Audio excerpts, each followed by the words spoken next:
Yes, so mga kalakbay, welcome to our second part of the video of our Zambales Loop. So we are now en route to Coto Mines. Chinek natin yung biyahe natin from Mapanuepe. It will take about 3 hours. So yan, dalawa sa main na pwede nyong puntahan dito sa Zambales is that one. Ang review ko sa Mapanuepe, if you wanna go there, okay naman kung meron kayong 4x2 na sasakyan, kung meron kayong 4x4 na sasakyan. May mga naabutan pa kami na naka-Innova.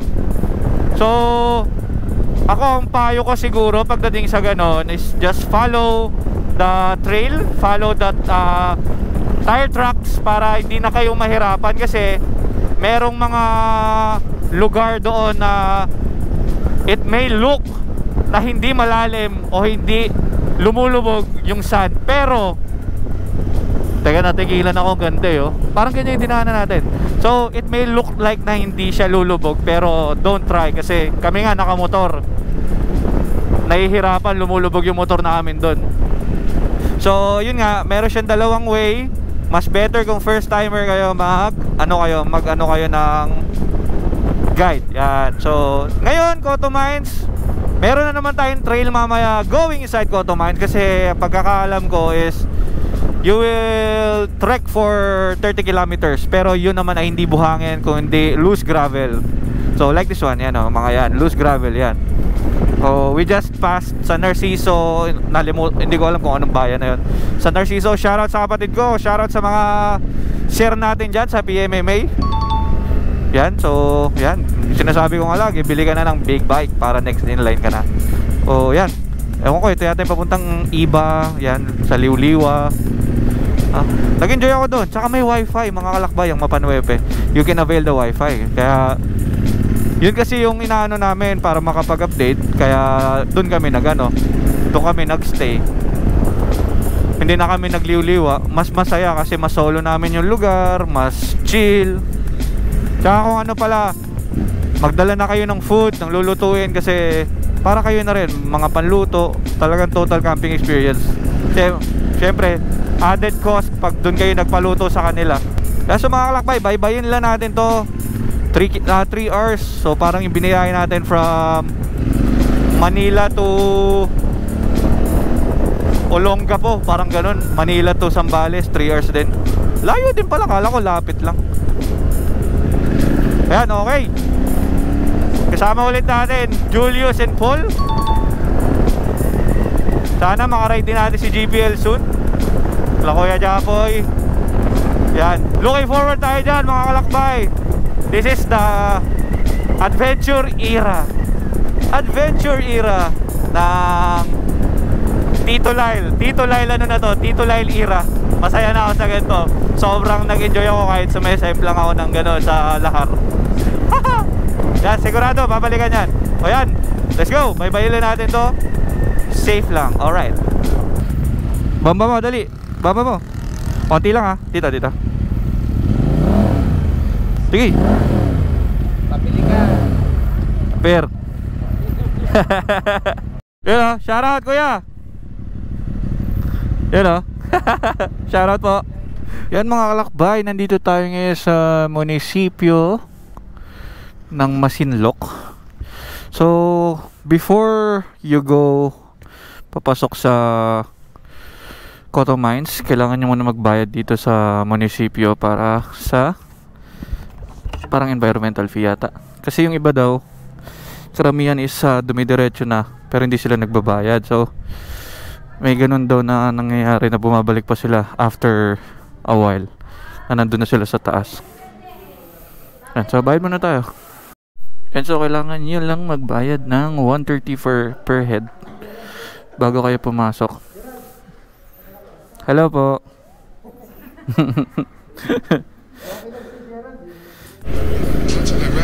Nasa mga kalakbay, papasok na tayo ngayon ng Coto Mines. So 1 oras daw papasok, pero kung naka big bike baka daw mas lesser pa. Kaya chill ride lang tayo.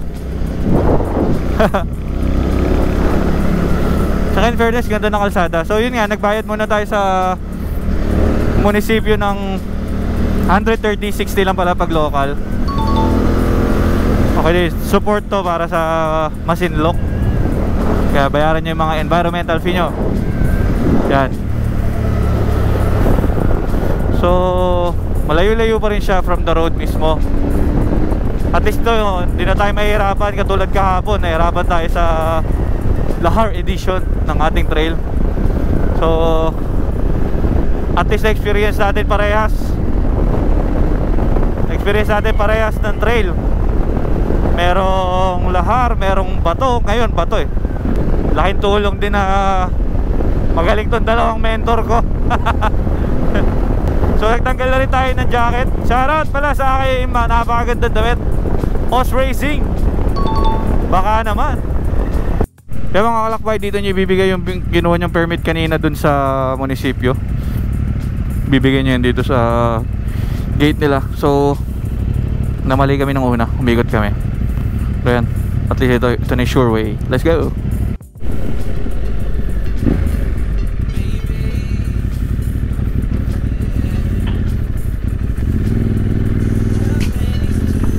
So mga kalakbay, nagtitrail na tayo ngayon, going to Coto Mines. Yan. So hindi naman siya katulad ng trail natin kahapon. Kasi yung kahapon talaga luging-lugi ako pagdating sa Fort Bridge. Luging-lugi ako kasi pangit ang gulong ko. Ngayon at least may laban yung stock natin na gulong.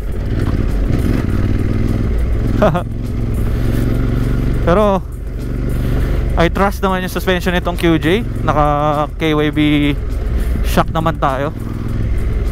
Basta pag ganito, turo lang nila is don't use the front brake, only the back brake if ever. Pitik-pitik lang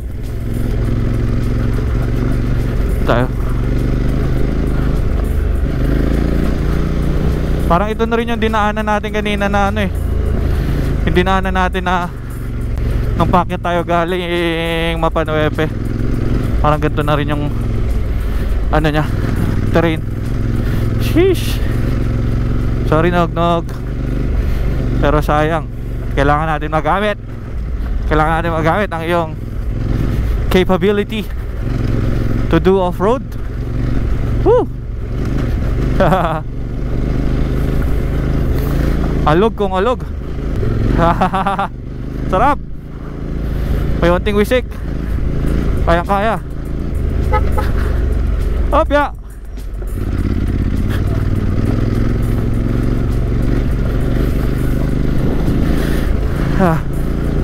So yun nga, from the name itself, Coto Mines, sabihin dati siyang minahan. So abandoned mining place na siya ngayon.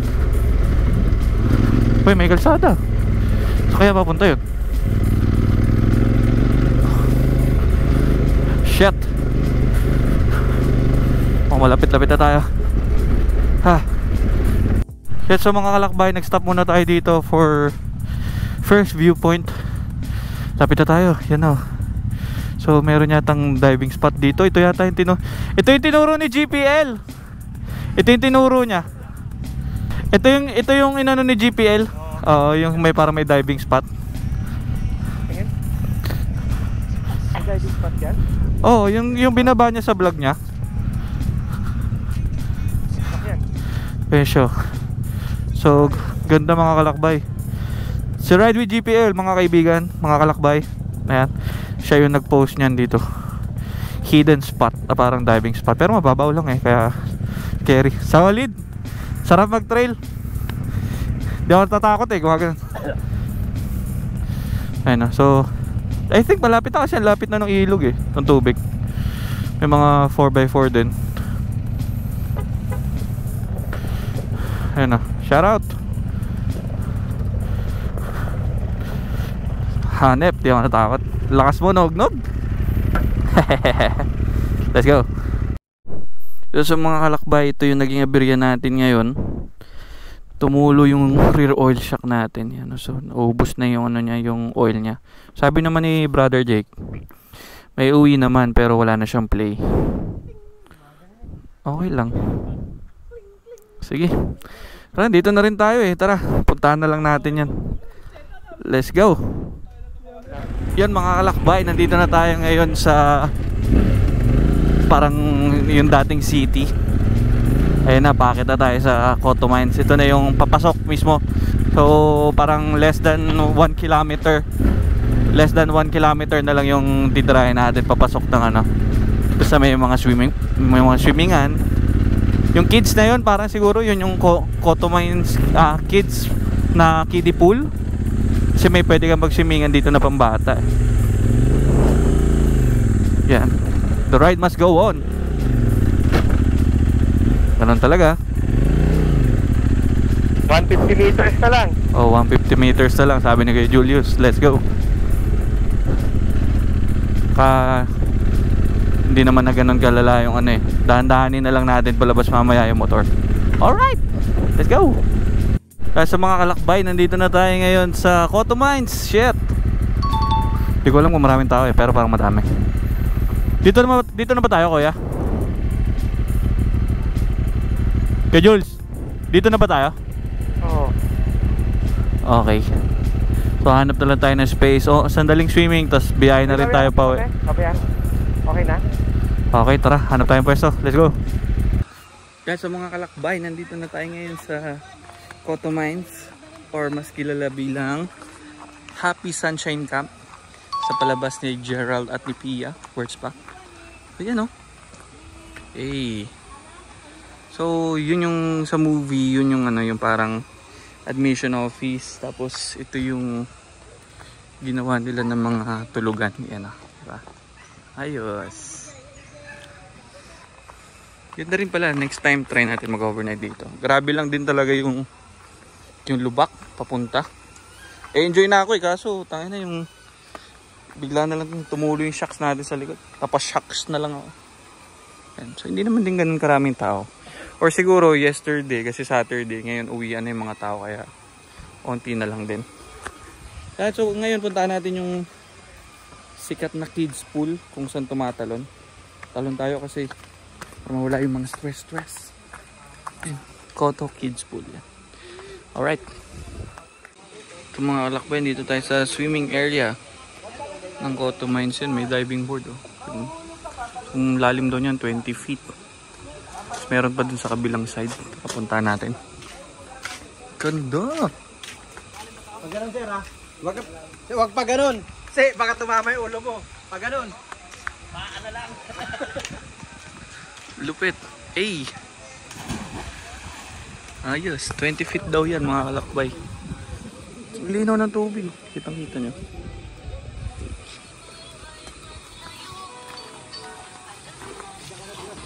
Ito yung kabilang side mga kalakbay. Grabe, may swimingan din. Solid, may sirang bridge na nandun. So ito nyo makikita na sobrang lalim ng tubig. Pero linaw din. Alright. Solid. Yan mga kalakbay, talon tayo ngayon sa diving board. Video courtesy of Jake Bracket. Kaway ka naman. Eh, papalipad na. Alright, let's go.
yan sa mga kalakbay, na tayo dito sa Cotto Mines. Nakapag-swimming pa tayo. Nakita nyo naman sa video kung gaano kaganda yung kids pool. So hindi siya ganun kalamig kasi siguro hapon na rin. Pero feeling ko in the morning sobrang lamig niyan. So kung kaya nyo puntahan, okay. Kasi may mga kita nyo dito, may mga 4x2 naman nagpunta, mga sedan. Pero talagang challenging yung daan eh. I don't know kasi nakamotor tayo. So kaya nagkaroon pa tayo ng aberya.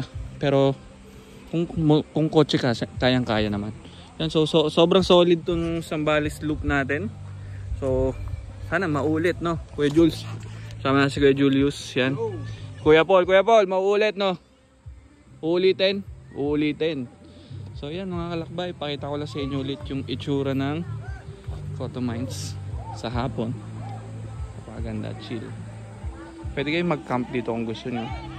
So yun na, yung binayaran nyo na yun doon sa munisipyo, yun na rin yung, ewan ko, wala na tayong binayaran na kuya.